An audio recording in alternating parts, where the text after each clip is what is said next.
4 minutos pasaron de las 5 de la tarde, arrancamos el noticiero central, día viernes, día feriado, 91 años de la batalla más importante de la guerra del Chaco, Mercedes, aquella batalla que se libró durante 20 días en 1932, cuando acababa de empezar la guerra y que, según los historiadores, fue la batalla que insufló ánimos a nuestras tropas. Según historiadores también dicen que fue la guerra en la que Paraguay llegaba con las menores oportunidades, con los menores recursos, pero con la mayor valentía y el coraje. Y eso cambió completamente el escenario de la historia. Es que venía recuperándose de una guerra de 6 años, del 64 al 70, 1864 al 70, ¿verdad? Bueno, y eso motivó, y por eso se recuerda, y es feriado nacional. Uno de los pocos feriados inamovibles. Porque es histórico. Histórico, se puede mover. Histórico. Bueno, y por supuesto también estamos festejando 58 años de la televisión paraguaya. La televisión paraguaya. Estamos de fiesta, el SNT hoy cumple 58 años de historia, una historia que recién comienza, pero que nos ha contado tanto en estos años que vamos a tener un resumen también de este festejo tan especial y vamos a rememorar un poco algunas de las tantas historias que fueron transmitidas a través del SNT. A ver, ¿qué serie te tocó ver? Eventos puntuales, ¿verdad? Eventos puntuales. Por ejemplo, aquellas imágenes del atentado a Luis María Argaña, el vicepresidente de la República en aquella época. Las primeras imágenes las tuvo el SNT y son imágenes que hasta ahora forman parte de nuestro archivo y que son utilizadas inclusive por otros medios que replican estas imágenes. Hace poco, digo, en tus 40 años, ¿qué recordás? ¿Vos cuántos años tenés? 50. Porque yo puedo recordar de acá 20 años, ¿verdad? A 25 años. O sea, empezaste a tener memoria recién a los 15 años. Además de que tengo muy mala memoria. Pero estas imágenes que vi hoy sobre la primera visita del hombre a la luna, por ejemplo, porque yo decía, ¿por qué la artística de este festejo que tenemos tiene que ver con un astronauta? Y decía, cierto, uno de los episodios más importantes en la historia de la humanidad tuvo que ver justamente con este despegue. El Apolo. El Apolo 11, a colores, que de hecho fue el momento más visto en televisión en su momento, ¿verdad? Y podíamos compartir a través de las pantallas del SNT. ¿Hace cuánto de esto? ¿67 fue? A ver. En el 69. Sí, 69. Bueno, y después, por supuesto, la serie. ¿Qué vos recordás? Bueno, desde mi infancia, La mañana cada día, toda la vida. El Chavo, Bonanza, después... Las películas en época de Semana Santa. ¿Cómo que se llamaba siempre? Ben-Hur. Después, por supuesto, los noticieros, hora creo que 20. Esta Semana Santa todavía pasamos Ben-Hur hora 20, todavía me quedo viendo. Hora 20, con el gran Héctor Velázquez. Y esta señora Susana Ibáñez Rojas. Después me recuerdo bien la señora Flora. ¿Cuántas figuras, verdad, que recuerdan al SNT? Así como recordamos nosotros. Hoy consolidada y siendo maestros todavía de la televisión, pasaron por acá, se formaron acá. Bueno, y esta noche les invitamos también a ver el 24 horas. ¿Qué era esto? El exilio de Stroessner. Mirá lo que es ese momento cuando subía al avión LAP, que lo llevaba hasta el Brasil. Hasta el Brasil. Para años de exilio, varias maletas eran subidas a este vuelo. 1989. Y con la presencia de miles de paraguayos, no solamente allí en el aeropuerto, sino también a través de las imágenes del SNT. Este es el atentado de Luis María Argaña. Imágenes de las que estábamos hablando un poco más temprano, ¿verdad? Imágenes exclusivas en ese momento, segundos, porque ni siquiera pasaron minutos del estruendo de esas balas. Bueno, tenemos tanta información que contarles con relación a los hechos que ocurrieron en los últimos 58 años que tenemos prácticamente el noticiero completo. Hoy programa especial, 24 horas. Programa especial. Bueno, rápidamente vamos a los datos del tiempo. Enseguida ya vamos con exteriores también. Tenemos información. A ver, ¿qué dice meteorología? 28 grados la temperatura del momento. La humedad 39%. Soplan vientos del sur, suroeste a 20 kilómetros por hora. Esto va a ir bajando en el transcurso de las próximas horas, a la noche 19, y tendremos un amanecer de 17 grados. ¿Qué dice el pronóstico extendido para las próximas horas, para los próximos días, para este fin de semana? Mañana decíamos una mínima de 17, una máxima de 27 grados, cielo parcialmente nublado. El domingo, sol radiante, mínima 17, máxima 28 grados. El lunes, cielo parcialmente nublado, mínima 16, máxima 30 grados. Ya el martes se complica un poco porque la mínima será de 20 y la máxima 34 grados, pero el cielo parcialmente nublado. Vuelve el calor con todo. Vuelve el calor. A partir del martes, según meteorología. Vamos a la cotización de las principales monedas extranjeras. El dólar en la compra y en la venta hoy se mantiene a 7.250 y 7.290. El euro en la compra también se mantiene en la venta, 7.650 y 8.050 respectivamente. El peso argentino sigue bajando en la compra, solamente 9 guaraníes. Y en la venta, 11 guaraníes. El real, 1.420, 1.480.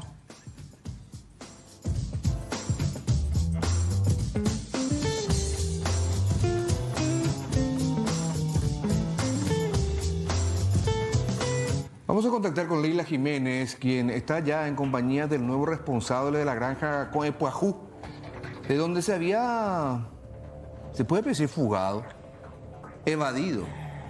No, sí, se fugó. Se fugó porque él todavía no había cumplido toda su condena. En realidad él está con una medida restrictiva de libertad, ¿no? Bueno, Leila Jiménez, buenas tardes. ¿Qué tal, Aníbal? ¿Qué tal, Mercedes? Estamos en compañía de Javier Segovia. Él continúa, de hecho, hasta ahora, hasta el momento todavía como director de la granja Coepuajú, porque nos decía, él todavía no recibió un documento oficial, pese a que ya hubo un anuncio también de parte del Ministerio de Justicia acerca del cambio de la dirección en la granja. Y bueno, escuchábamos también y queríamos conversar con él porque se daba a conocer ya a través de nuestro medio también la versión del fugado director de David Álvarez. Él hablaba incluso de que ya no podía pagar porque decía que se le pedía dinero para ingresar a la granja, dinero por el alquiler de la habitación y otras cuestiones también. Ahora, usted estuvo escuchando y cómo responde también a esa situación. Sí, muy buenas tardes. Estuve escuchando sus declaraciones el día de ayer. También vi hoy que tenía algunos screens de mensajes, ¿no? Totalmente negativo. Este señor está faltando a la verdad. Nosotros a él nunca le pedimos dinero por alquiler ni por nada. Eso no existe, no es cierto. Él dice que nosotros queríamos vender o revender la habitación que él ocupaba, lo cual no es cierto. Tenemos documentos que hablan de que él estaba compartiendo habitación con otro interno que llegó hace un mes más o menos, también sin ningún costo. Hoy tuvimos una reunión con el señor director general de establecimientos penitenciarios. Los demás internos que están acá, tratando de salir adelante, trabajando, procurando, pidieron hablar con la autoridad superior. Él se presentó en la institución y ellos mismos le dijeron, ¿verdad?, cuál era la realidad. Este señor, como dije en un principio, no cumplía con las reglas. Él dice que no cumplir las reglas era no pagar, lo cual no es cierto. A él no se le cobró nada. Es más, él al llegar tuvo que esperar un par de días para ocupar una habitación en forma individual por la capacidad, por la infraestructura que poseemos en la granja, ¿verdad? Las reglamentaciones hablan de que debe ser individual el alojamiento, lo cual muchas veces no se da por la cantidad de personas privadas de libertad que tenemos, ¿verdad? Además está decir que estar acá es un privilegio para ellos, ¿verdad? Y esta administración se ha abocado a garantizarle sus derechos. Le hemos dado acceso al trabajo. Él se había presentado aquí con un módulo presentado a su juzgado, el cual fue aprobado. El módulo de trabajo era criada de gallinas, lo cual al venir él manifestó que no tenía los medios para solventar eso, lo cual corre a cuenta del interno, ¿verdad? En este caso, por ejemplo, él se le proveyó un módulo de trabajo que ya estaba formado, que un interno que estuvo antes dejó a cargo de la institución, entonces se le dejó a cuidado de él, lo cual tampoco cumplía en forma. Esas son las faltas a las reglas que él cometía. El régimen semiabierto de penitenciarias, el cual rige en la granja, habla de eso. Nosotros no tenemos celdas, barrotes, solamente estamos como en carácter de educadores, digamos, ¿verdad?, que es orientarlo, hablarle, explicarle las reglas y explicarle las consecuencias de no cumplirlas, ¿verdad?, lo cual se cumplió a cabalidad con él. Yo quiero negar rotundamente que él se le pidió dinero o se le estaba extorsionando por por ningún emolumento, por ninguna contraprestación, ¿verdad? Porque Lo que él dice es que se pasaban estos informes de mala conducta en su contra, supuestamente porque él ya no podía dar el dinero que le pedía. bueno, específicamente un solo informe fue elevado a su juzgado de ejecución, donde está su expediente, y fue reciente, nada más. Nosotros le dimos el tiempo prudencial para adaptarse, adecuarse, le dimos la oportunidad de realizar las tareas a la cual él se comprometió. Intentamos explicarle la situación. En todo momento nosotros tratamos de decirle cómo tenía que ser, a lo cual él nunca se pudo adecuar. Normalmente un interno que viene recién del régimen cerrado, en 15 días o un mes ya está preparado, ya ejecuta su proyecto, ya se adapta a las reglas, ¿verdad? En este caso él no. Nosotros tomamos un tiempo de aproximadamente 3 meses. ¿Cuánto tiempo estuvo él? Y él está desde el mes de junio de este año, ¿verdad? Entonces nosotros esperamos ese tiempo hasta ahora. Le advertimos las consecuencias y aún así él seguía en su mismo carácter, faltaba respeto a los funcionarios, a veces discutía con ellos, lo cual no se puede. Nosotros por reglamento no tenemos la autorización de usar la fuerza, por ejemplo, entonces es hablar, conversar, intentar hacerlo entender, a lo cual él no se adecuó nunca, ¿verdad? Nosotros, como le digo, ya nunca le solicitamos cantidad de dinero alguna por otra cosa. Sí intentamos convencerlo de que trabajando él debería ganarse lo que son los privilegios o por lo menos los beneficios que están reglamentariamente estipulados, ¿verdad? Incluso él decía que tenía que entregar sumas de dinero, y creo que era 100.000 guaraníes cada vez que iba a salir, por ejemplo, fuera de la granja. Y incluso se hablaba de una suma de 1.200.000, es como que le hacían un combo. En ese contexto yo le explico que en realidad él no contaba con ningún permiso de salida, lo cual sí está estipulado en el Código de Ejecución Penal para personas que están en el régimen de semilibertad o semiabierto, ¿verdad? Existen los internos que tienen salidas transitorias por orden judicial y existe el permiso especial que está estipulado en el Código de Ejecución Penal, pero el juzgado de ejecución que entiende en su causa había notificado a esta institución de que él no debía ser beneficiado con ningún permiso. Asimismo lo hicimos, eso se cumplió y la verdad de las cosas es que entre los motivos por el cual informamos de su conducta o de su inconducta al juzgado era eso. Habían versiones, tampoco tengo la certeza, por eso tampoco puedo asegurarlo, de que él solía salir por lugares no autorizados de la institución, ¿verdad? En ese contexto, eso yo conversé con su jueza de ejecución, también de haberle enviado también un informe por escrito, el cual la jueza respondió con la orden de traslado, que en realidad no pudo cumplirse porque se dio a la fuga de esta persona, ¿verdad? Está escuchando el director Aníbal Mercedes y por ahí quieren hacerle alguna consulta también. Él es el único PPL que atraviesa por esta situación, director. ¿Ustedes tienen conflictos con más de uno? Porque al fin y al cabo llegan hasta la granja cumpliendo ciertos requisitos, ¿verdad? De buena conducta, la pena ya compurgada más del 50%, pero una vez que llegan ahí es como que quieren rebelarse. En la generalidad de las cosas no. Por eso justamente los internos que están acá hoy pidieron reunirse con mi superior, que es el señor director general de establecimientos penitenciarios, a fin de explicar que la única persona en estos últimos meses que no se adaptaba a las reglas era este señor David Diosner Álvarez, ¿verdad?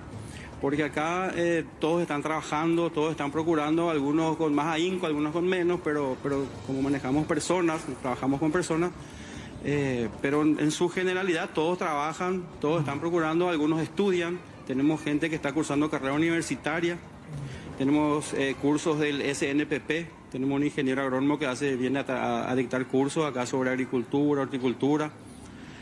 Tenemos, por ejemplo, nosotros ferias organizadas por juzgados de ejecución, a donde van internos con la autorización judicial correspondiente a ofertar sus productos, ¿verdad? O sea que en realidad en los últimos meses, yo estoy desde el mes de abril de este año, es la única persona que tomó esa decisión o que se tomó, digamos que se volvió rebelde a las reglas. Teniendo en cuenta, director, que ustedes prácticamente son el último paso para una reinserción social exitosa, ¿tienen algún registro de las personas que pasaron por la granja y que lastimosamente después reincidieron en otros delitos? Bueno, el seguimiento postpenitenciario hasta la fecha está enmarcado en reglamentaciones, pero en la práctica no es posible todavía. Sí existe a nivel general un listado, ¿verdad?, de personas reincidentes, ¿verdad? Pero todo depende justamente del apoyo familiar, la contención y otros factores externos, ¿verdad?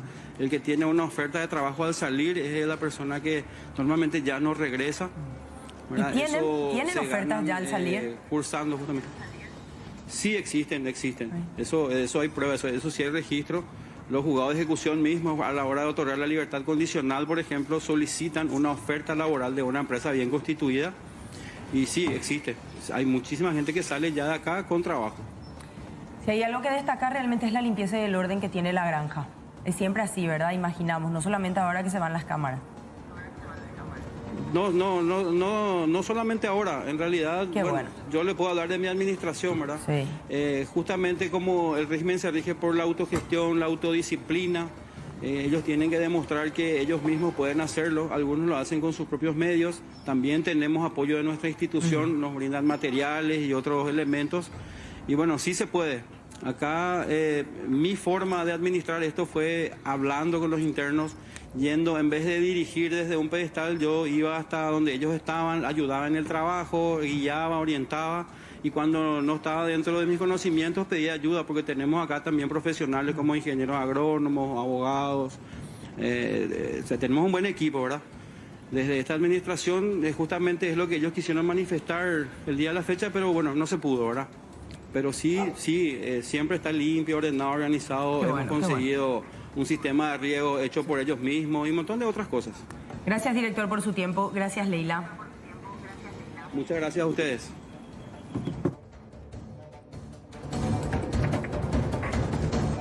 ¿Se acuerdan del caso de la joven Dayana Espinosa? Que mucho ya pasó desde su desaparición. Hace 3 años que absolutamente nada se sabe de ella, de un paradero, de las últimas horas, de qué fue lo que pasó. Su expareja, Joel Guzmán Amarilla, fue imputado y la fiscalía lo acusó por feminicidio, confirmándose que va a enfrentar juicio oral en el mes de abril del próximo año 2024. Vamos a recordar que su desaparición, la de Dayana, se reportaba el 18 de septiembre del año 2020 y a pesar de realizarse una cantidad de diligencias para poder encontrarla hasta ahora, eso no se hizo posible. Su expareja fue acusado luego de haberse encontrado rastros de sangre y también otros indicios que apuntan a su posible culpabilidad.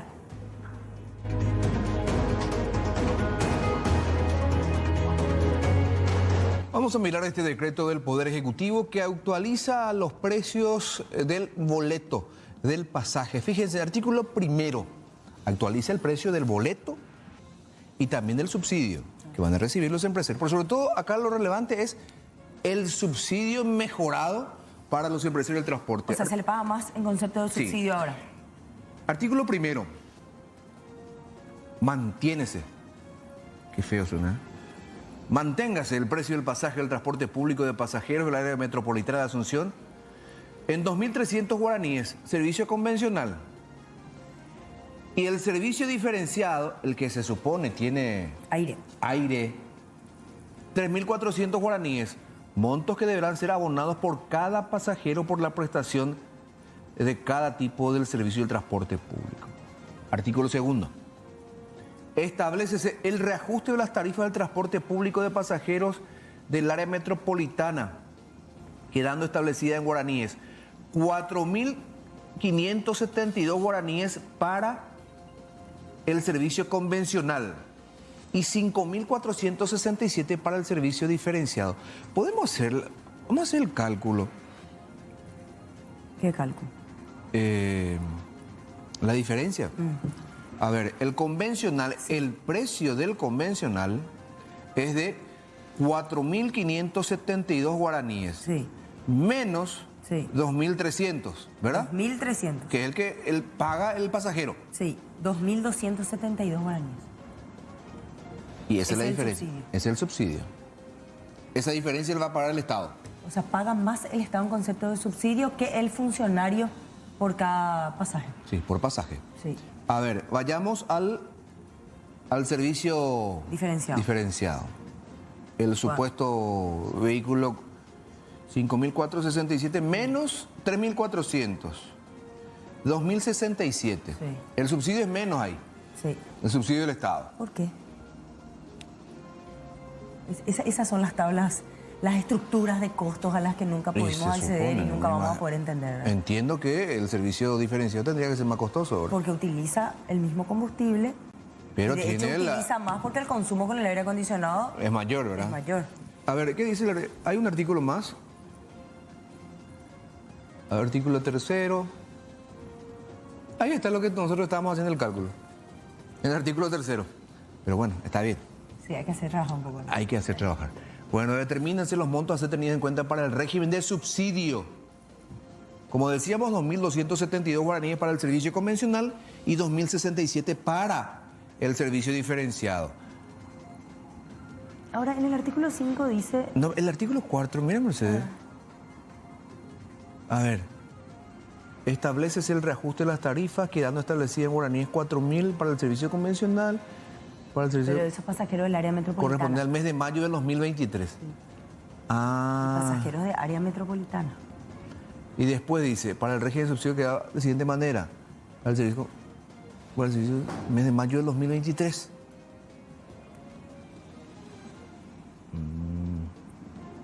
Esos son los últimos datos que se tienen, los de mayo. Sí, Datos mayo, operativos, ahí está abril, mayo también. Todo esto de acuerdo a la planilla técnica, dice. ¿Y cuánto es que supuestamente le adeuda el Estado a...? 16 millones de dólares. ¿Y en concepto del pago del subsidio por cuántos meses? 6 meses. Creo que sí. Mayo, junio, julio, agosto, septiembre, octubre. Y prácticamente ese tiempo. Sí. De abril, dice. Desde abril. Y bueno. Bueno, ahí está.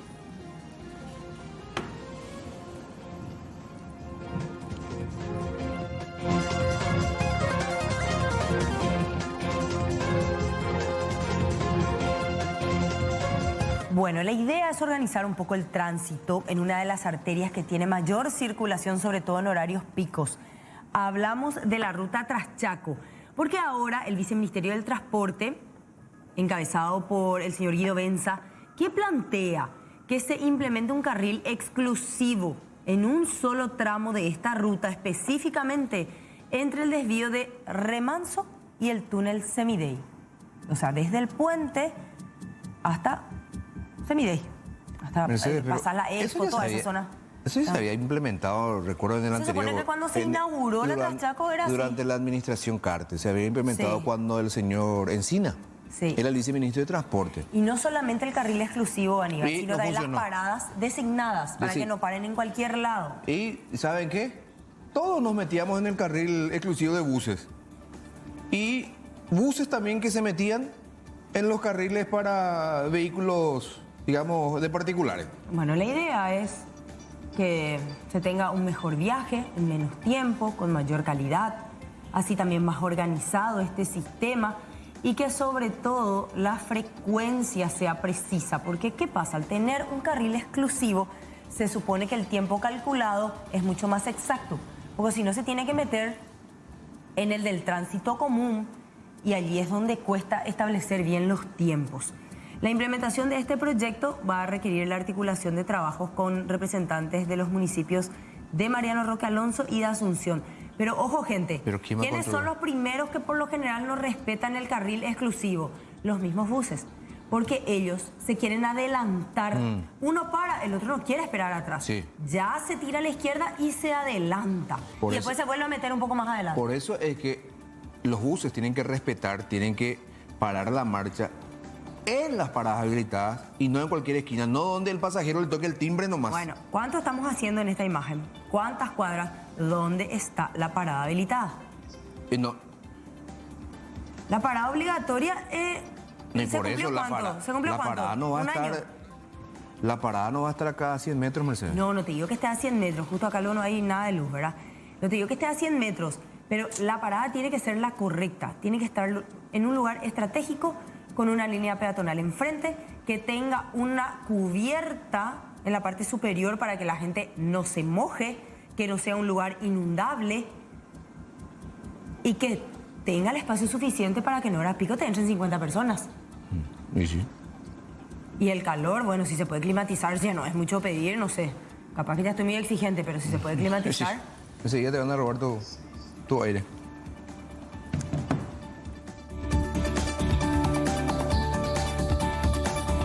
Bueno, van a ver imágenes de un camión de la ESAB volcado. Estaba regresando a la capital tras haber llevado agua potable a zonas del Chaco. Afortunadamente solo se reportaron daños materiales. El conductor se encuentra en buenas condiciones y fue derivado ya a Asunción. Pero fíjense, totalmente destruido este vehículo. Prácticamente quedó inutilizado, inservible este camión cisterna de la aguatera estatal ESAB.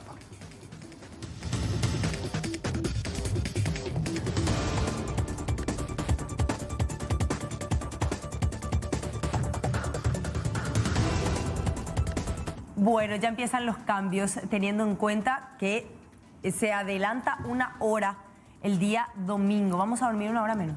A ver, a la mañana temprano ya va a salir el sol. Sí, ¿O no? No, va a salir un poquito más tarde el sol, pero va a oscurecer más tarde también. O sea, cerca de las 8 de la Viste noche. que ahora a las 6 de la mañana ya es de día. Sí. Bueno, va a estar todavía aclarando. Ajá.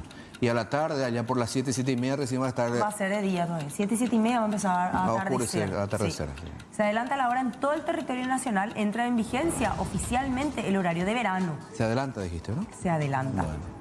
Que mucho debate tuvo este cambio en la hora, ¿te acuerdas? Esta determinación fue adoptada vía decreto del Poder Ejecutivo. Busca que todos podamos aprovechar la luz solar, A ver, el consumo de la energía eléctrica. 1 de octubre 1 de octubre, el domingo. y El domingo, también, sábado de noche. y también en marzo. La otra fecha. Porque se cambió con el decreto la fecha. Se había cambiado. No sé si el horario de invierno empieza en marzo. Este sábado de noche, a las 12 de la noche, ya son la 1.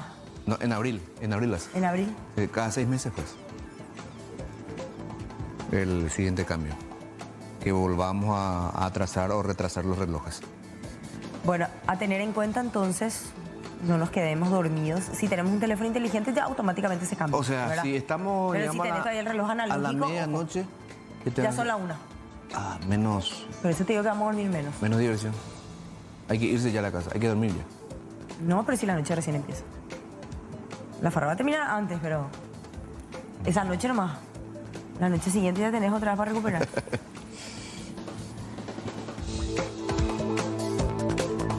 Puente Internacional San Roque González de Santa Cruz, en la ciudad de Encarnación. Nerviosa la gente, fíjense. No sé qué pasó, vamos a escuchar un poquito.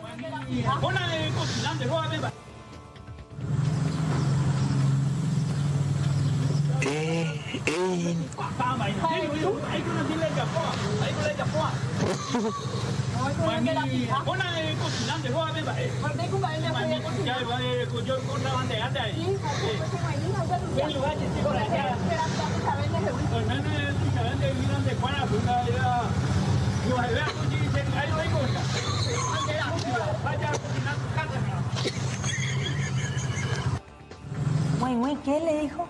Ni güey, una cocinante de droga, vale. Qué atrevido.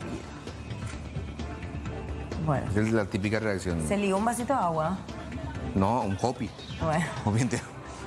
Bueno, pero se porta ahí contrabandista, le dice.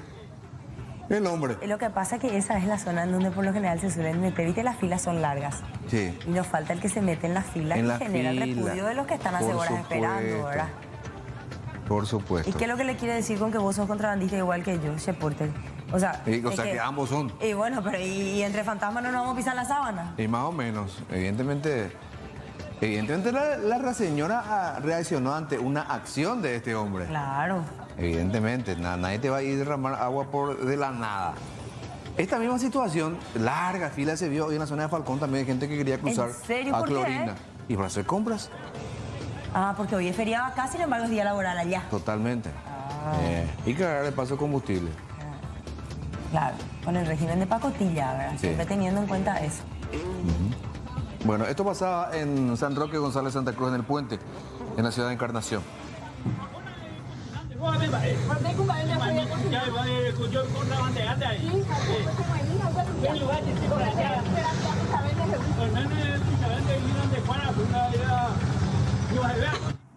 Vamos a compartir estas imágenes que son realmente durísimas, sobre todo si nos ponemos en el lugar del otro, en el lugar de este joven que según la denuncia es víctima de bullying todos los días de su vida. Esto pasaba en el Colegio San Pedro Potl, en el departamento de San Pedro de Licuamandillú. El colegio es en la ciudad de San Pedro del Licuamandillú. Sí. La institución educativa es San Pedro Potl. Él dice que sufre este tipo de acosos todos los días. Y no solamente en este colegio se da este tipo de situación, sino también en otras instituciones educativas. Miren la manera en la que, bueno, tratando de proteger un poco la identidad de los protagonistas, asegurando que sean menores, la manera en la que el que está parado, ¿verdad?, atropella al otro. Sí. Cómo le zarandea la mesa. Cómo hace que al principio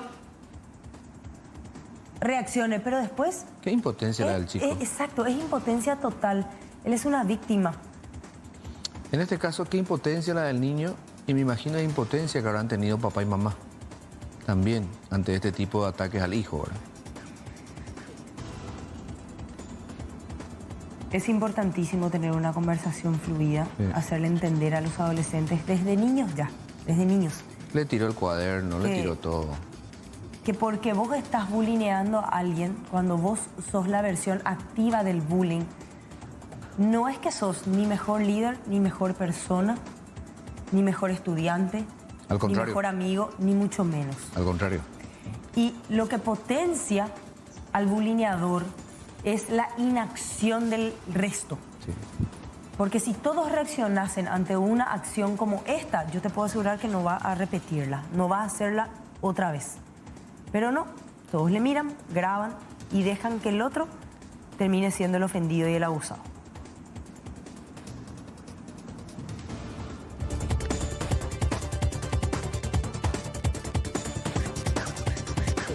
Una mujer fue víctima de motoasaltantes, ocurrió en la ciudad de Areguá. La mujer estaba llegando a la casa, estaba a cuadras nada más de llegar a su vivienda. Estos delincuentes le despojaron de su cartera, en la que la mujer tenía todo su salario, y también le despojaron su teléfono celular.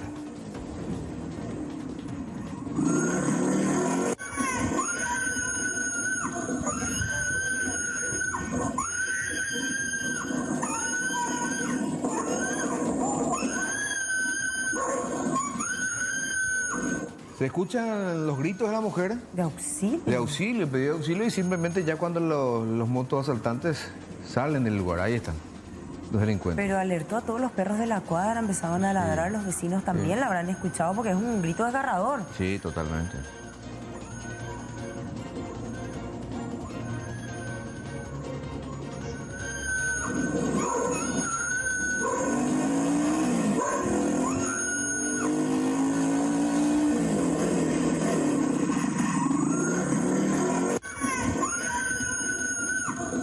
Ya veíamos detalles de lo que pasaba en el río Paraná en este enfrentamiento entre supuestos pescadores y también personal de la Prefectura General Naval de la Argentina, porque de hecho que se dieron a conocer estas imágenes en donde se puede ver la manera en la que atropellan a esta canoa que tenía un motor fuera de borda, le piden que levante las manos y no levantan, se resisten a una orden por parte de un agente de la prefectura hasta que este realiza un disparo y efectivamente uno de los perdigones termina dando en la mano izquierda del que estaba en el motor. El otro dicen que es menor de edad. Sí. El otro también es pescador. Eran inicialmente dos canoas. Una fue a pique y la otra a la que subieron para poder salvarse es la que embreta la prefectura. A ver, ahí está. ¿Ve? Ahí chócalo ya la primera. Hay bidones. Sí. Dicen que estaban queriendo contrabandear combustible. Pero el marino, el suboficial Rojas, es el que se acerca a auxiliar. Quitemos el zócalo para que vean. Él es el que está al mando, o sea, él es el que está conduciendo él es el que está con la mano izquierda sosteniendo, no sé cómo le llaman técnicamente, el motor. Sí. Y ahí le disparan. Ahora, el marino no se identifica tampoco, Aníbal. En el momento en que la prefectura llega, él no se identifica, soy marino, o sea, no da mayores detalles, simplemente se niega a obedecer la orden. Vamos a escuchar porque es claro el audio.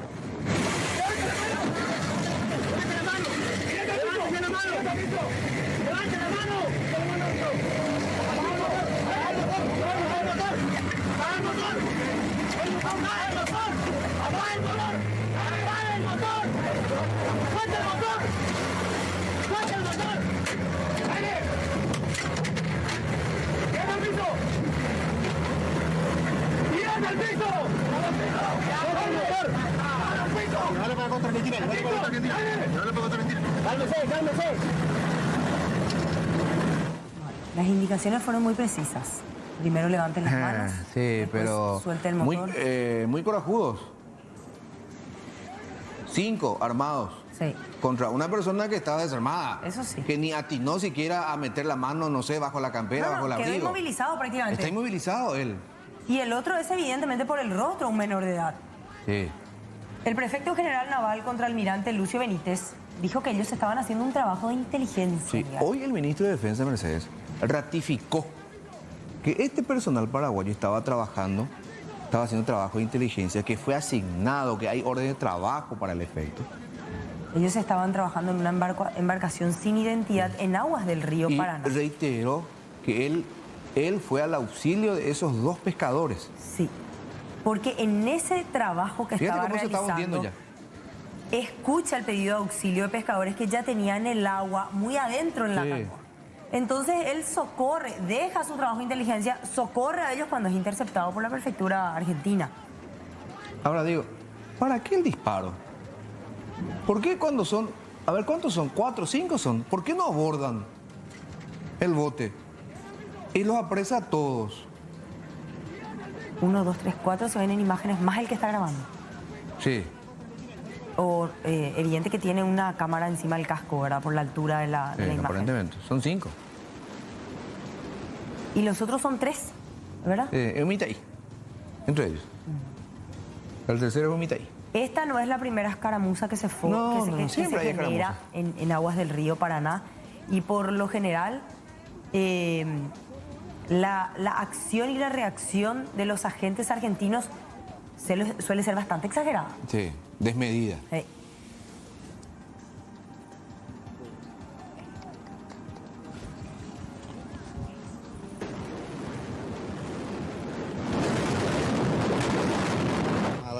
Como es un lugar conflictivo, la Armada Paraguaya, a través de la Prefectura General Naval, viene realizando los controles en apoyo a la Dirección Nacional de Ingreso Tributario.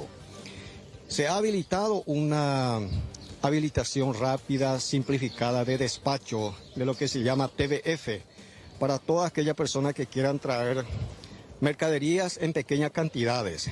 Pero hay un listado de... Lucio Benítez, también contraalmirante, hablando un poquito de lo que fue el operativo ayer en la zona de Enramada, un combate al contrabando igualmente.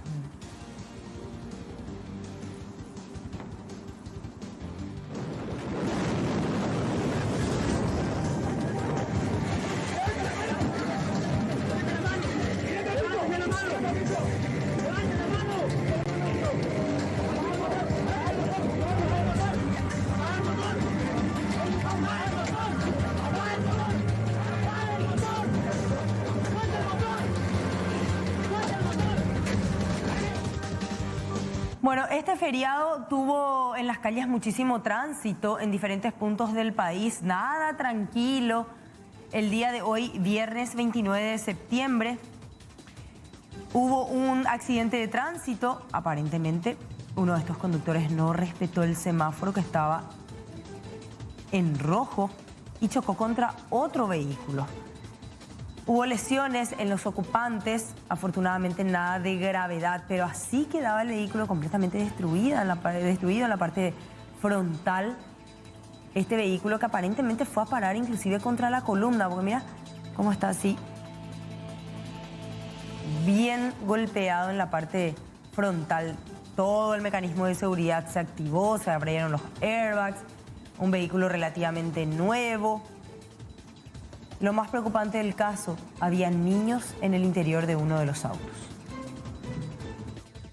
El auto negro pasó roja y el otro venía y chocó, había mucha criatura y yo miré y salió la criatura afuera, o sea, gritaba auxilio, auxilio y se abrió grande. ¿Cuántas criaturas?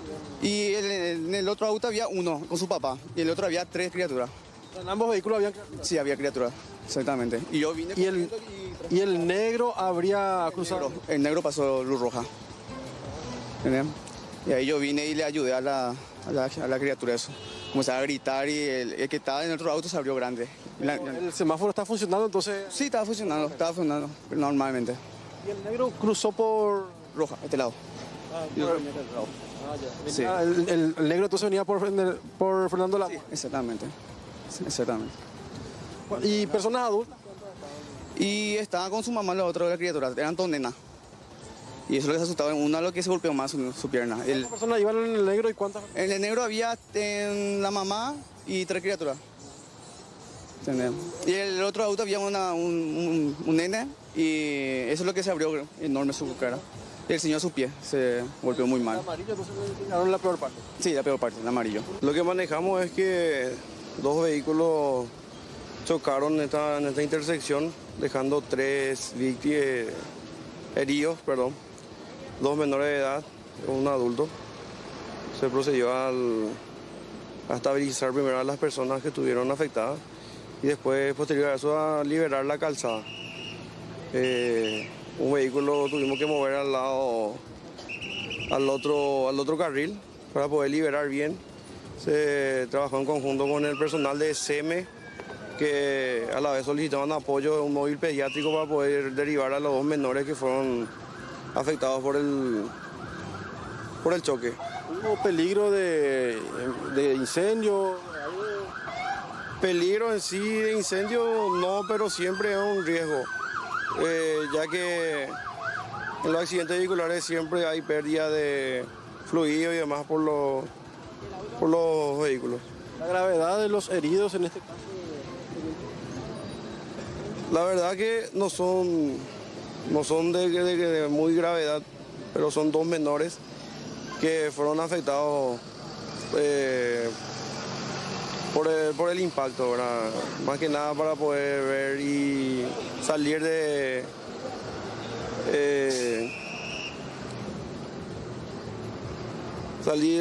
peligro fue lo que se estuvo viendo en todo esto, pero nada de gravedad.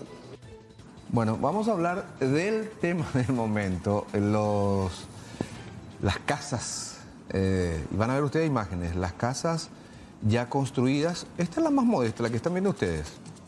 Ahora sí, ya se ve la majestuosidad de una de las casas, construida en Jardines de Remancito. Esta propiedad que fue expropiada mediante una transacción automática, una sesión ficta en la Cámara de Senadores.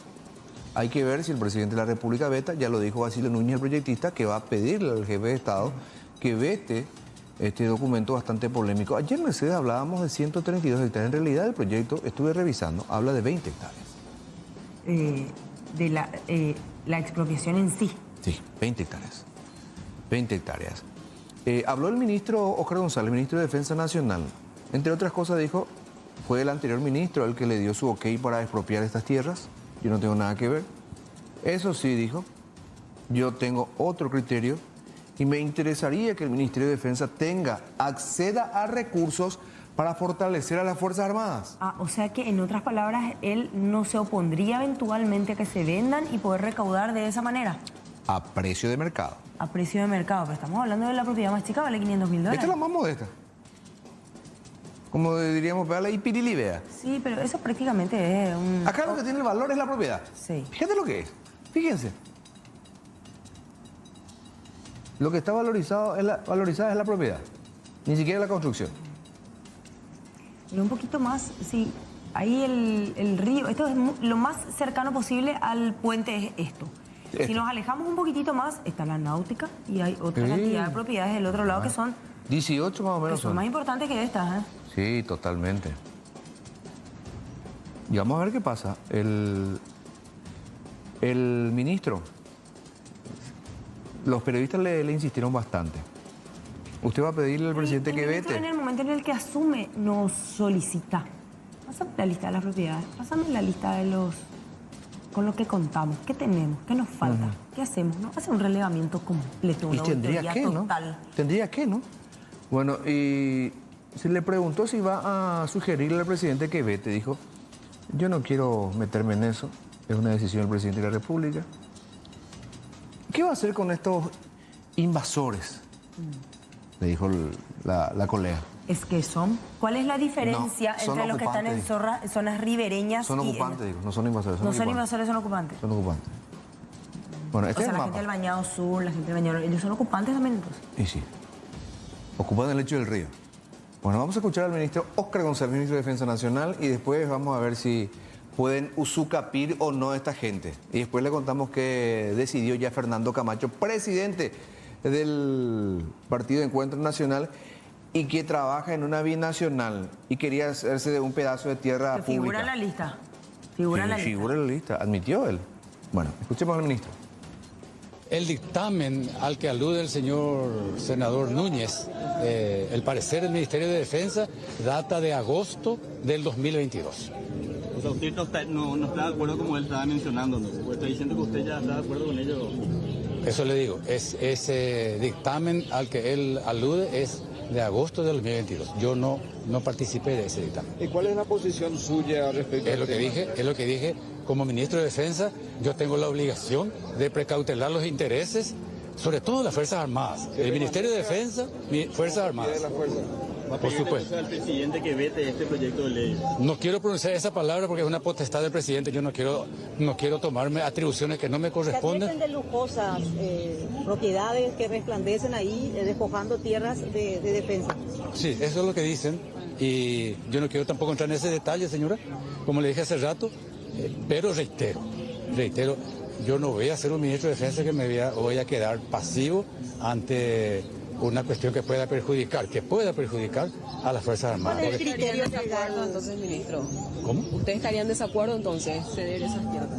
No quiero pronunciar toda esa palabra, porque estamos, primeramente que tenemos que tener el documento a mano, a la vista, para que nosotros podamos hacer un dictamen serio, responsable en el Ministerio de Defensa, y ese dictamen presentarle al señor presidente de la República.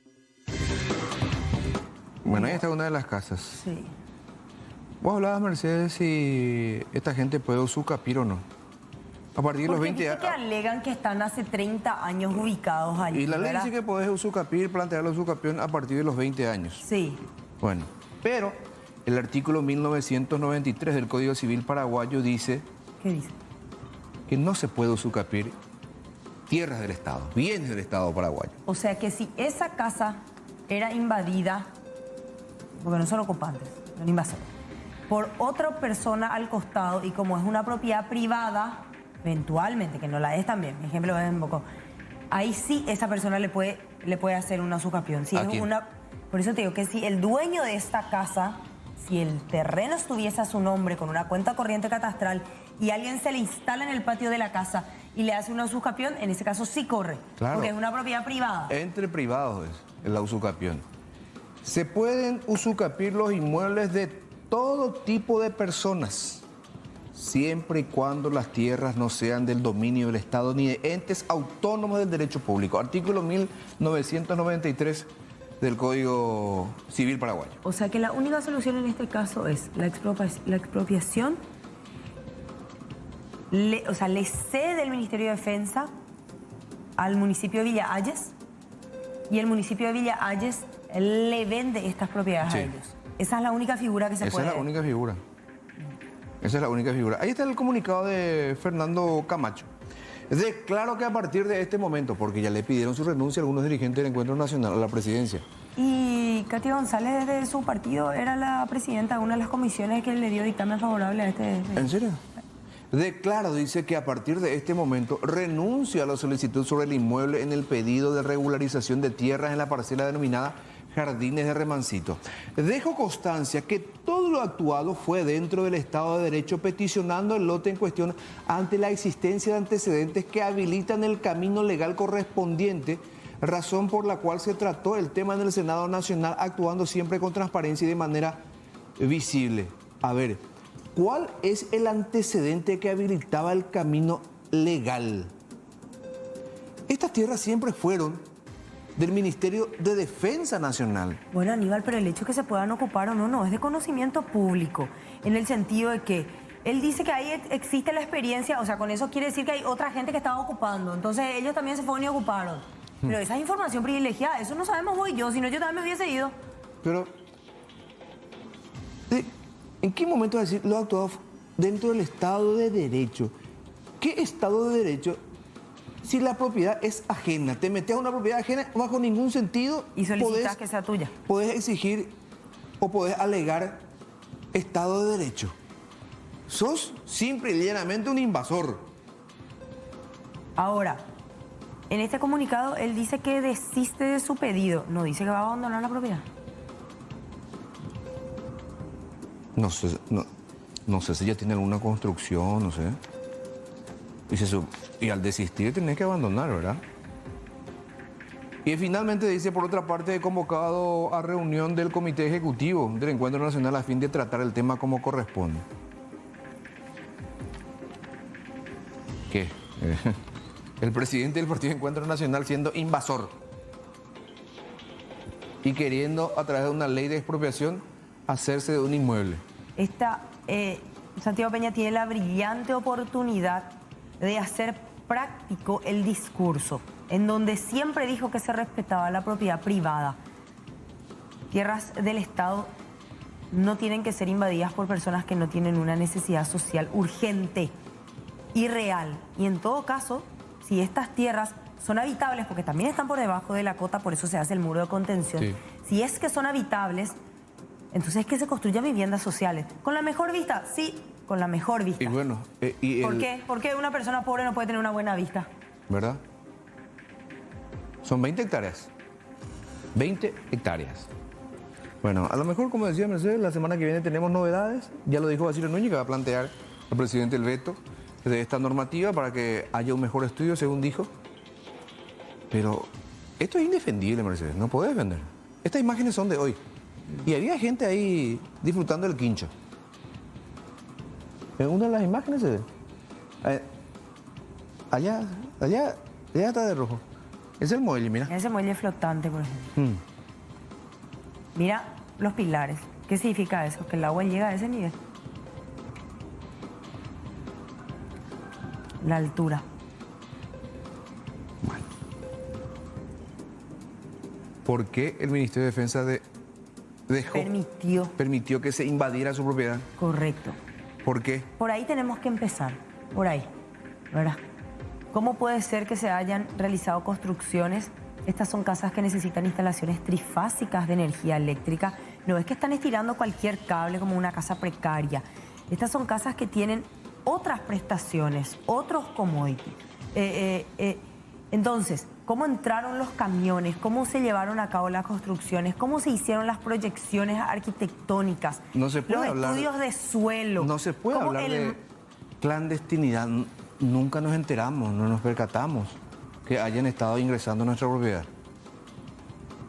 Vamos a un ejemplo cercano.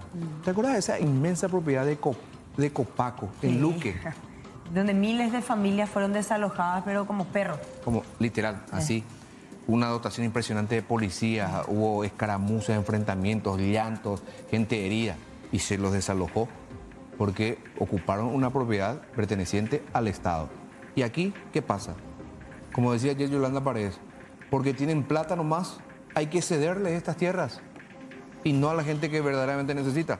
Bueno, esas son las preguntas que tiene que responder el Ejecutivo a partir de ahora. En el momento en el que ellos plantean la desafectación de estos metros cuadrados, tampoco plantean una oportunidad de pago ni un plan de pago, ¿verdad? Supuestamente, según el proyecto, en el proyecto dice que no hay problemas en pagar, no hay problemas en pagar, pero a precio fiscal, porque esto pasa a Villaya, al municipio, sí. Y por ley orgánica las tierras se venden a precio fiscal y ustedes saben que los costos fiscales son irrisorios.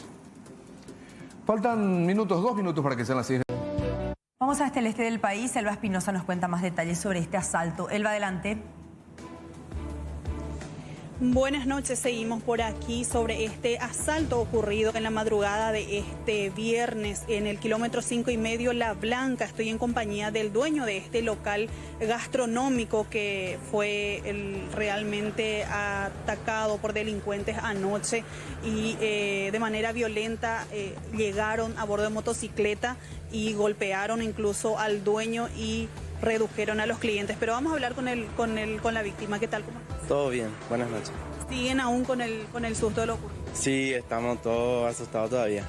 Pero gracias a Dios no pasó a mayores, pero nos asustamos mucho.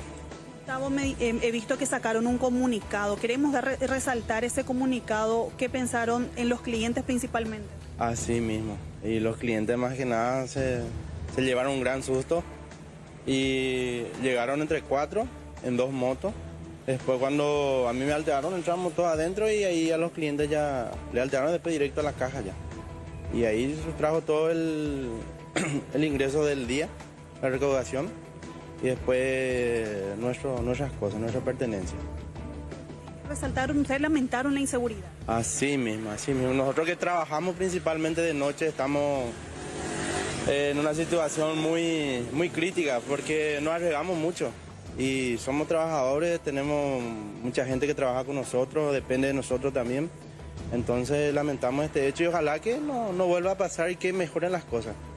Comentaste que esos clientes víctimas eran abogados, grupo de personas que vinieron a distraerse un poco, pensando también que hoy era feriado y que lastimosamente ocurrió eso con ellos. Así mismo, son nuestros clientes que suelen venirlo muy a menudo y esta vez le tocó a ellos también con nosotros. ¿Qué le despojaron a ellos? Y según tengo entendido su teléfono, celular, documento, tarjeta de crédito, débito, todas esas cosas. ¿El monto de lo llevado de ustedes? 12 millones por ahí, más o menos. Sí. Y me comentabas que esta zona ahora hubo muchos hechos y que eso es lo que pedías, mayor seguridad a las autoridades. Así mismo, por favor que hagan más patrulla, que hagan más control otra vez, porque ahora está muy abandonado esta hora. Antes no, antes hacían más controles, más patrulla y más tranquilo era. Es la primera vez que nos pasó y ojalá que se mejore. ¿Hoy abrieron normalmente? Sí, hoy ya trabajamos normal otra vez, ya empezamos de cero otra vez. ¿Tu nombre? Gustavo Espínola.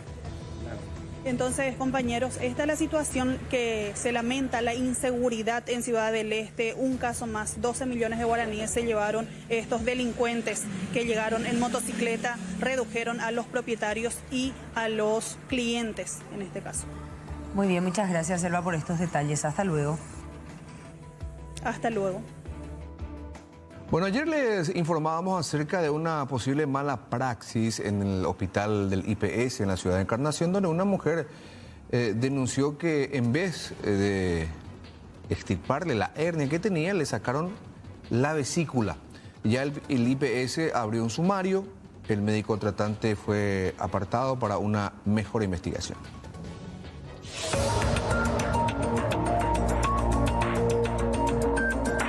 Presenté todo, mi resultado, todo.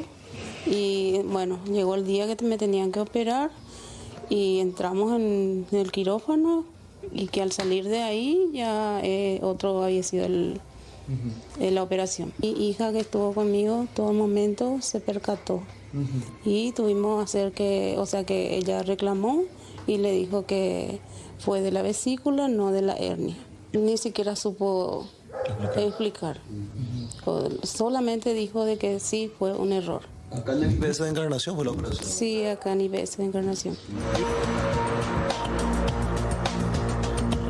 Ana Mareco es la afectada con relación a esta grave denuncia. La misma tenía que operarse de una hernia. Sin embargo, cuando salió de cirugía aquí en el IPS de Encarnación, detectó que le habían quitado la vesícula. Tras este hecho, con sus familiares realizó la denuncia y la Fiscalía en las últimas horas realizó la incautación de varias fichas médicas desde este nosocomio. Una vez que recibimos, el Ministerio Público ha realizado las primeras diligencias de manera urgente. En primer lugar, constituyéndose en el lugar del hecho, en este caso constituyéndonos en en el propio local del hospital y obteniendo los documentos como ficha médica, obteniendo otros documentos del historial de toda la intervención realizada desde el inicio del año hasta lo ocurrido el día 26 de septiembre. Y además la médica forense del Ministerio Público ya también ha inspeccionado a la víctima en sede fiscal a los efectos de corroborar la veracidad o no de las lesiones o de la herida, mejor dicho, la herida sufrida por la víctima. En estos casos, cuando son cuestiones netamente médicas y técnicas, el Ministerio Público utiliza todos los medios técnicos para poder tener en primer lugar documentaciones y verificar de que esas documentaciones tengan algún valor probatorio dentro del procedimiento. Para ello, las primeras fichas médicas introducidas al proceso es importante para nosotros. Aparte, vamos a solicitar a la propia víctima que nos pueda acercar todas las placas fotográficas, las placas radiográficas, las documentales que tiene en su poder, análisis de sangre, etcétera, que tenga en su poder para que se pueda posteriormente corroborar de que existe o no un hecho punible y en el caso de que existiere, el Ministerio Público va a tomar una decisión pertinente en ese sentido. La carátula de la investigación, si nos puede comentar, doctor, por favor. En este momento es a determinar, teniendo en cuenta de que desde el inicio de la investigación es por una denuncia ocurrida el 26 de septiembre. En el correr de la investigación, si es que existen algún hecho punible, nosotros vamos a actualizar la carátula a los efectos de poder tomar una decisión en ese sentido. Bueno, en este caso, entonces, aún no hay imputados ni nada de eso, ¿no? Hasta el momento no tenemos ningún imputado. Como les dije, es una cuestión médica que escapa, en primer lugar, en mi caso, escapa a mi conocimiento técnico de abogado. Entonces yo tengo que utilizar las herramientas técnicas de la medicina, que en este caso tenemos la medicina legal, tenemos el laboratorio forense del Ministerio Público, tenemos nuestros médicos forenses quienes nos van a proveer el conocimiento y la experiencia que ellos tienen y nos van a dar un resultado, si existiera o no un hecho punible en este caso particular. De momento la carátula de la imputación aún no fue bien definida por parte del fiscal Francisco Martínez, pero esto podría cambiar con el correr de las horas y no se descarta la imputación de los cirujanos que ya fueron también sometidos a un sumario por parte del director aquí del Instituto de Previsión Social. Los familiares de la afectada piden la investigación correspondiente y que se haga justicia. Bueno, hoy es un día muy especial, este feriado nacional. Recordamos en honor justamente a la batalla de Boquerón, esta batalla que ya fue hace 91 años en un escenario sumamente inhóspito y sin recursos prácticamente. El ejército paraguayo enfrentó a un ejército boliviano mejor preparado. Nosotros nos recuperábamos recién de la guerra de la Triple Alianza. En imágenes vemos al excombatiente de la guerra del Chaco. Tiene más de 100 años. Hace poco inclusive celebrábamos con él. 108 años. 108 años, nada más y nada menos. Esta era Tuca. La Tuca. Donde se guarecían los comandantes del bombardeo enemigo. Excelente material de Leila Jiménez que vamos a compartir con ustedes, recordando un poquitito aquella gran victoria. Es lo máximo para el Paraguay que 3 de sus fortines tome el enemigo, ¿verdad? O sea, los bolivianos. Entonces se prepara a recuperar los paraguayos en recuperar su fortín. Él se había escapado, como era menor, su papá no quería que se vaya, como un hermano mayor, falleció en la guerra y él se escapó a los 17 años. O sea, él quiso ir a pelear. Él quiso ir y se escapó de sus padres. Era muy difícil salir, dicen, en la época de la guerra de las trincheras. Entonces, delante del fuego del boliviano, entonces yo tenía que permanecer en las trincheras.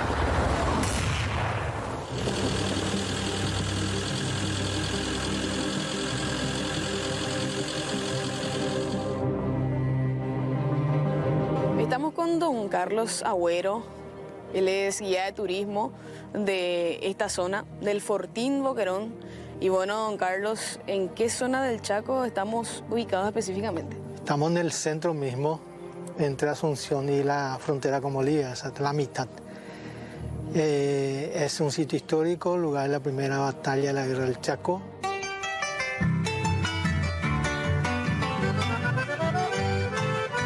Bolivia, en su penetración, ¿verdad?, de ocupación del Chaco, llegan hasta esta zona y toman en julio del 32 estos 3 fortines que están acá en el centro, Toledo, Corrales y Boquerón por segunda vez, y eso ya era es lo máximo para el Paraguay, que 3 de sus fortines le tome el enemigo, ¿verdad?, o sea, los bolivianos.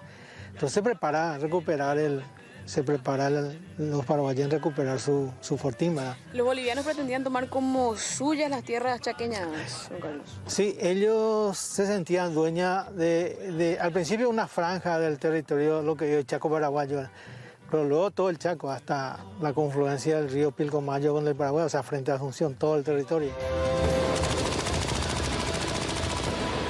Hubo muchas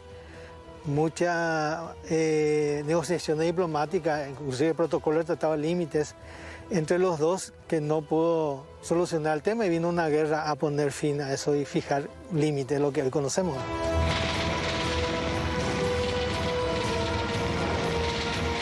Hablamos de cuántos combatientes, tanto de bolivianos como de paraguayos. 7.500 paraguayos cercando Boquerón, y dentro se calculaba cerca de 1.000, ¿verdad? Pero hay varias cifras, 1.000 bolivianos defendiendo, ¿verdad? Y ellos, a ocupar esto, empiezan a hacer todo trabajo de fortificación acá, las trincheras, todo lo que hay acá es trabajo boliviano, ¿no? Si hacemos el recorrido te das cuenta de todos esos puntos que hay acá es trabajo boliviano. ¿Este, por ejemplo, qué lugar es? Y acá está la comandancia, que no la original, y allá la otra construcción donde estaban, digamos, la panadería, rancho y casino, ¿eh? ¿En la comandancia qué se hacía? Y la comandancia es donde está el comandante haciendo oficina pre-batalla, o sea, antes de la batalla, pero durante la batalla tenía su puesto de combate acá, después vamos a mirar eso, que es un búnker.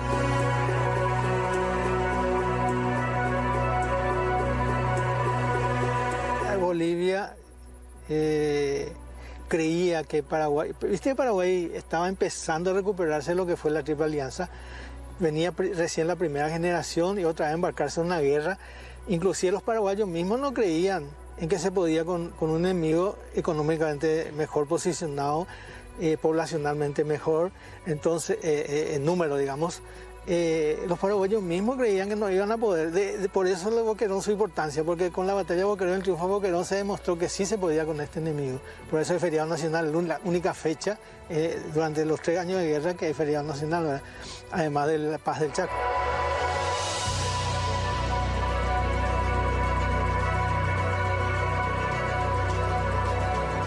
Esto no se usaba en tierra, más se emplazaba en aviones.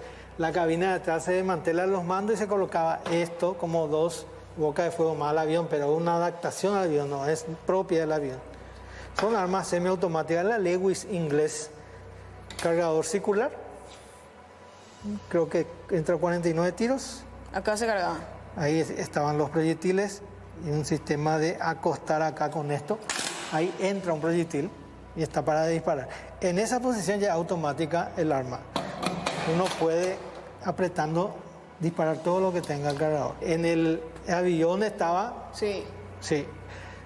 Sentado. Estaba sentado y manejaba. Manejaba ahí con un sistema de apoyo de esto. Y ahí ocurría el disparo. ¿Qué significa eso? Que funciona todavía el arma. O sea, esto le faltaría proyectiles. Si hay proyectil podemos cargar y funciona todavía. Sí, funciona todavía.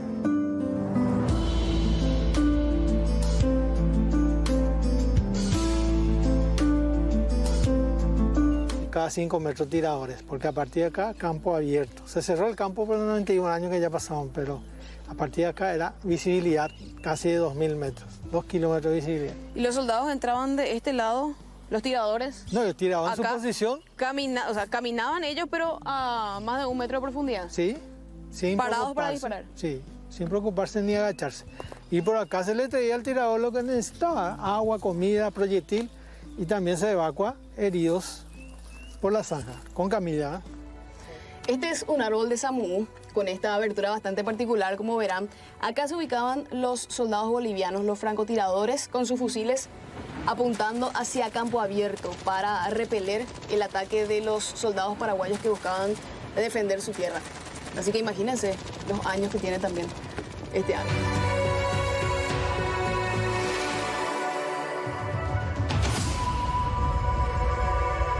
El primer día, 9 de septiembre, los paraguayos atacaron esta zona en masa, en forma de ataque frontal. ¿De qué sector venían ellos? Del este del fortín, porque estaban llegando de Isla Poí. Llegaron el 8 y amaneciendo el 9 se atacó esta parte, que es la peor parte, la parte más abierta. Era un suicidio atropellar este campo abierto, posición de tiradores bolivianos.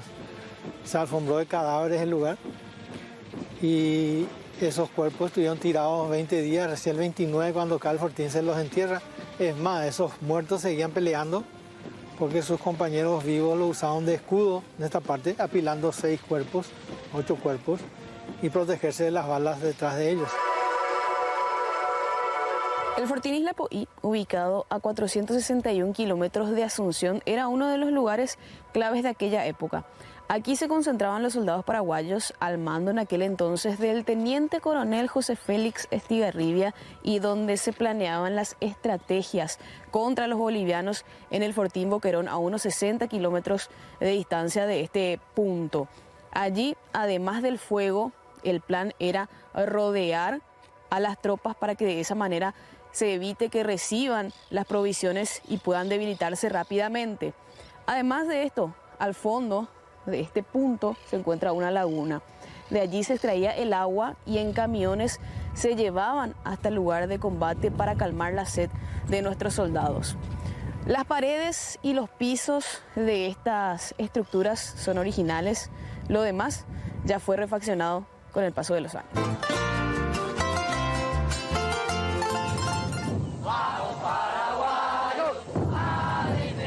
Él acabó de cumplir 108 años. 108 años, sí. ¿Y él peleó en aquella batalla de Boquerón? Sí, peleó, estuvo los 3 años y sí, peleó. ¿Cómo fue para que él llegue hasta ahí? Él se había escapado, como era menor, su papá no quería que se vaya, como fue un hermano mayor, falleció en la guerra y él se escapó a los 17 años. O sea, él quiso ir a pelear. Él quiso ir y se escapó de sus padres y fue a la guerra. Como era joven, le llevaron primero a la cocina y empezó a manejar bien las armas, como era cazador y su padre le había enseñado armas muy rápido y le dieron una metralladora pesada, es lo que él nos contaba. Era una Vickers, según la marca que contaba. Le quisieron ascender a teniente, pero él rechazó ese porque no quería ser responsable de los demás camaradas. Entonces él quería hacerse responsable de sí mismo nomás. Dice que le encontró a otro hermano mayor herido, lo trajo en la espalda hasta la sanidad, pero lamentablemente falleció.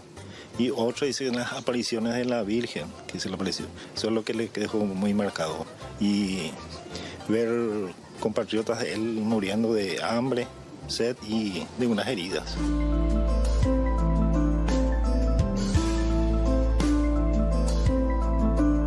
Javier, ¿dónde estamos ahora? Ahora estamos en el Fortín Toledo. Este fortín se fundó el 21 de enero de 1927. Aquí era la base de operación de los comandantes paraguayos. Este es una trinchera original, solamente por el tema del agua, de la lluvia, que llenó la estuca de arena. ¿Esto es original de aquella época? ¿No se tocó? No se tocó.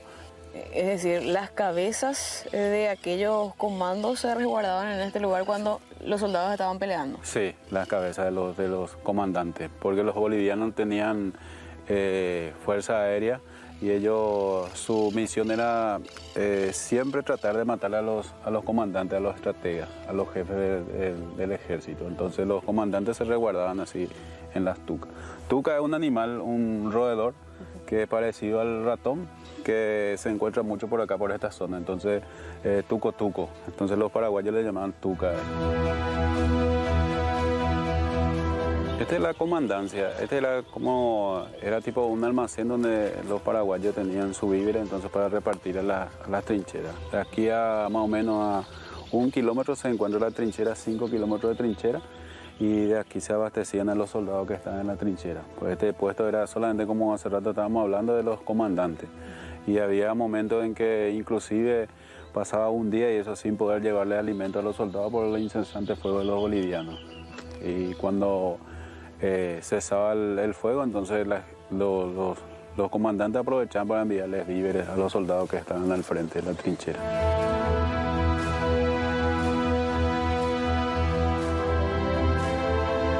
También este fortín le resguardaba a los colonos menonitas y también Ilapoí era donde estaba la Fuerza Aérea Paraguaya, la artillería y el hospital, donde se le llevaban los heridos a los paraguayos. ¿Cómo ustedes se sienten hoy como familia, vos como nieto? Sí, nieto. De tenerle a un héroe de la patria. No, muy orgulloso de él, a pesar de ser un combatiente, es un gran padre, un gran abuelo que tenemos. Él está ahora un poco complicado de salud, pero sin embargo sigue peleando. Sigue luchando, sigue con su guerra. Está un poquito mal ya, pero sigue luchando.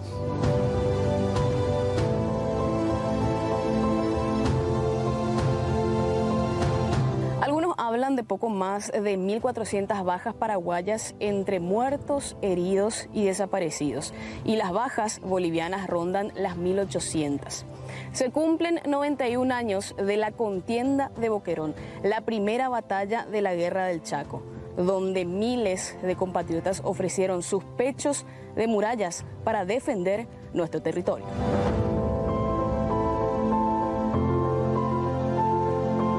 Aquí yacen los restos de nuestros compatriotas, cuyo sacrificio nunca debemos olvidar, ya que han ofrendado su vida para proteger nuestro país y nuestra libertad.